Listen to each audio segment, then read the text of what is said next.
Què passa?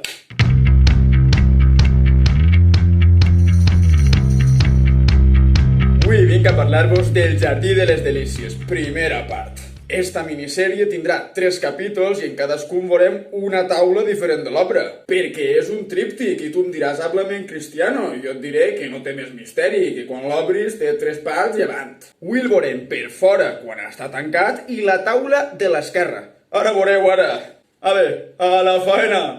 Primer que tot, hem de saber que l'autor és el Bosco, literalment dels meus artistes preferits, és que perdón por no ser ell. I segurament li la dega encarregar Enric III de Nassau per a la seua Wunderkammer.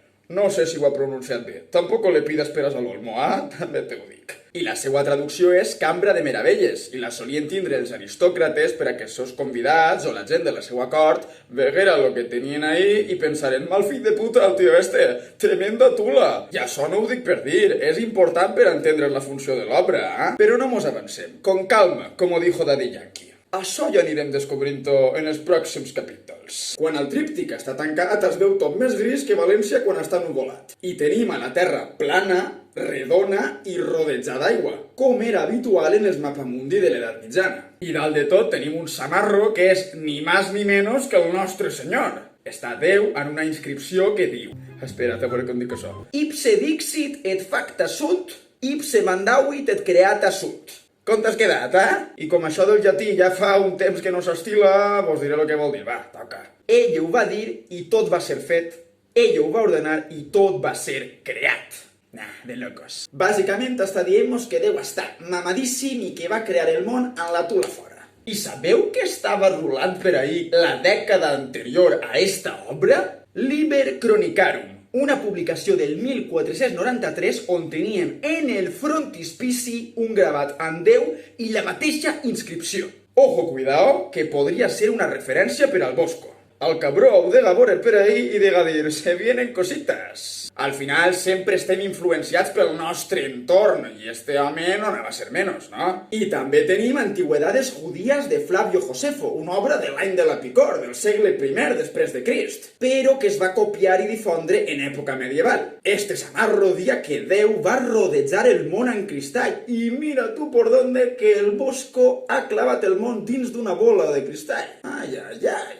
De tu a tu. A este cabró no se li n'escapa una. És que la mare que l'ha parit. Només per això ja sabem que estava al loro de tots els textos que rulaven per l'època. I damunt, la seva família pertanyia a la Hermandat de Nuestra Senyora i segurament ell es dega formar també en algun monestir de Hertogenbosch, la seva ciutat natal. La seva ciutat natal. Sí, la carassa que he fet és que no tinc ni idea de com es pronuncia, però jo he tirat avant ja, saps? I en fi, que formant-se ahir coneixeria tots els textos bíblics. Alerta en això, que estem davant d'un tio que sap de lo que parla, no té un pèl de bobo, no! I ja per acabar esta primera part de la sèrie del Jardí de les Delícies, anem a obrir el tríptic i anem a veure la taula de l'esquerra. A veure què mos depara, tu. Tenim el paradís terrenal, ben bonico, templat i tot el que tu vulguis, i tenim una cosa molt curiosa. Déu apareix representat com si fora Jesucrist. Recordem que a este tio no li tocava estar ahí, que no havia nascut encara el cabró. I segons va dir Falkenburg en una conferència que està de locos, que vos deixaré en la descripció, això podria ser com una visió que té Adam en un somni, en la que veu a Crist. I per això el samarro este té les cames juntes i els peus entrecreuats, tocant als de Jesucrist, perquè podria ser com una premonició, una prefiguració de la crucifixió. Recordem que Crist tenia els peus així en la creu, Ai, mare, és que el Bosco no en falla una, no en falla una! També veiem una escena que podríeu pensar que és la creació d'Eva, però no!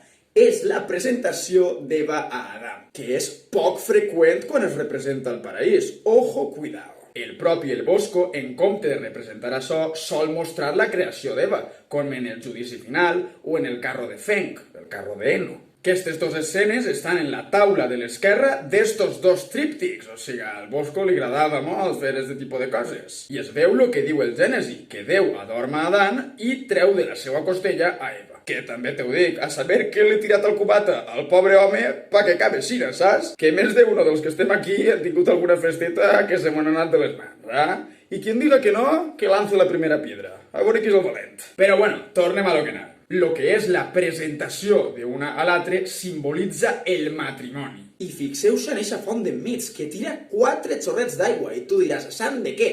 Pues a sant de que són els 4 rius del paradís. I espereu-se, que encara no hem xerrat dels arbres. Això faltava. Primer, l'arbre de l'esquerra d'Adam i Eva. Quin serà? Pues no. Lo siento, però no és el que estàveu pensant. Este és l'arbre de la vida, que el Bosco l'ha representat com si fora un drago, un arbre típic de Canàries. Aquí veiem que el Bosco es va prendre les seues llibertats a l'hora de pintar. Pues muy bien, clar que sí, home. Això faltava, rei. Jo no sé el que es queixa, ja t'ho dic jo. I ara sí que sí, l'arbre que tot el món estava esperant, l'arbre del bé i del mal. El de la fruita prohibida dels collons, perquè mos entengam. Que estareu mirant-lo i pensant, això al meu poble no són pomes. I saps què vos dic? Que teniu tota la raó del món. Però és que en el Gènesi no diu en cap moment que la fruita prohibida siga una poma. Allí diu fruto i avant, i es queden tan amples. Lo de la poma sempre m'ho hem pensat per un error de traducció de la Bíblia en el segle IV. És que per què?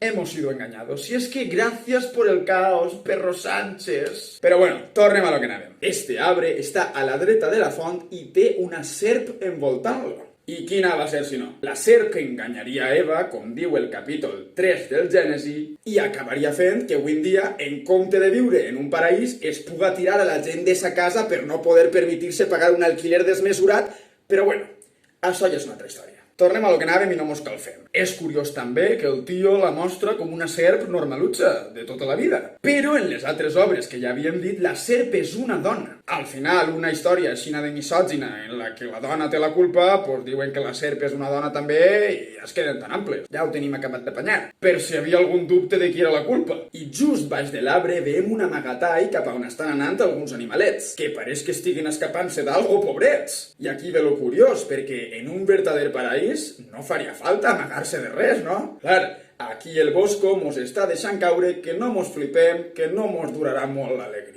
Però és que la cosa no acaba aquí, perquè en esta obra tenim algo superinteressant i és que en els altres tríptics del Bosco que portem mitja hora usant com a exemples, el tio sol posar el moment just del pecat original, el pecat d'Eva. Però aquí no, aquí Eva i la serp no s'han dit ni mu. I ojo, cuidao, perquè això podria significar que el Bosco ha volgut crear el mundo que pudo haber sido y no fue. Lo que podria haver passat si Eva no haguera caigut en la trampa de la puta serp dels collons. Que també t'ho dic, la pobra serp realment li estava dient a Eva que si menjava d'eixa poma sabria lo mateix que sap Déu. O sigui, la xica només volia saber coses. Hòstia, el coneixement no fa nosa, des del dia 1. I este món, què és lo que podria haver passat si no haguera hagut pecat original, és lo que veurem en el pròxim capítol, en la taula del centre. Però ara ja ho tenim bé per avui. Si t'agrada, t'agrairia moltíssim que el compartires. Segueix-me en les xarxes del canal i subscriu-te per a no perdre't cap novetat. Només puga vos portaré la segona part, però cuidao, que eixa és la que més xitxa té i la que més costarà de fer. Ja vos avise que no m'estaqueu pressa. I recordeu que el coneixement no fa nosa i aquí estem per ampliar-lo i compartir-lo tot el que puguem. Molt bé.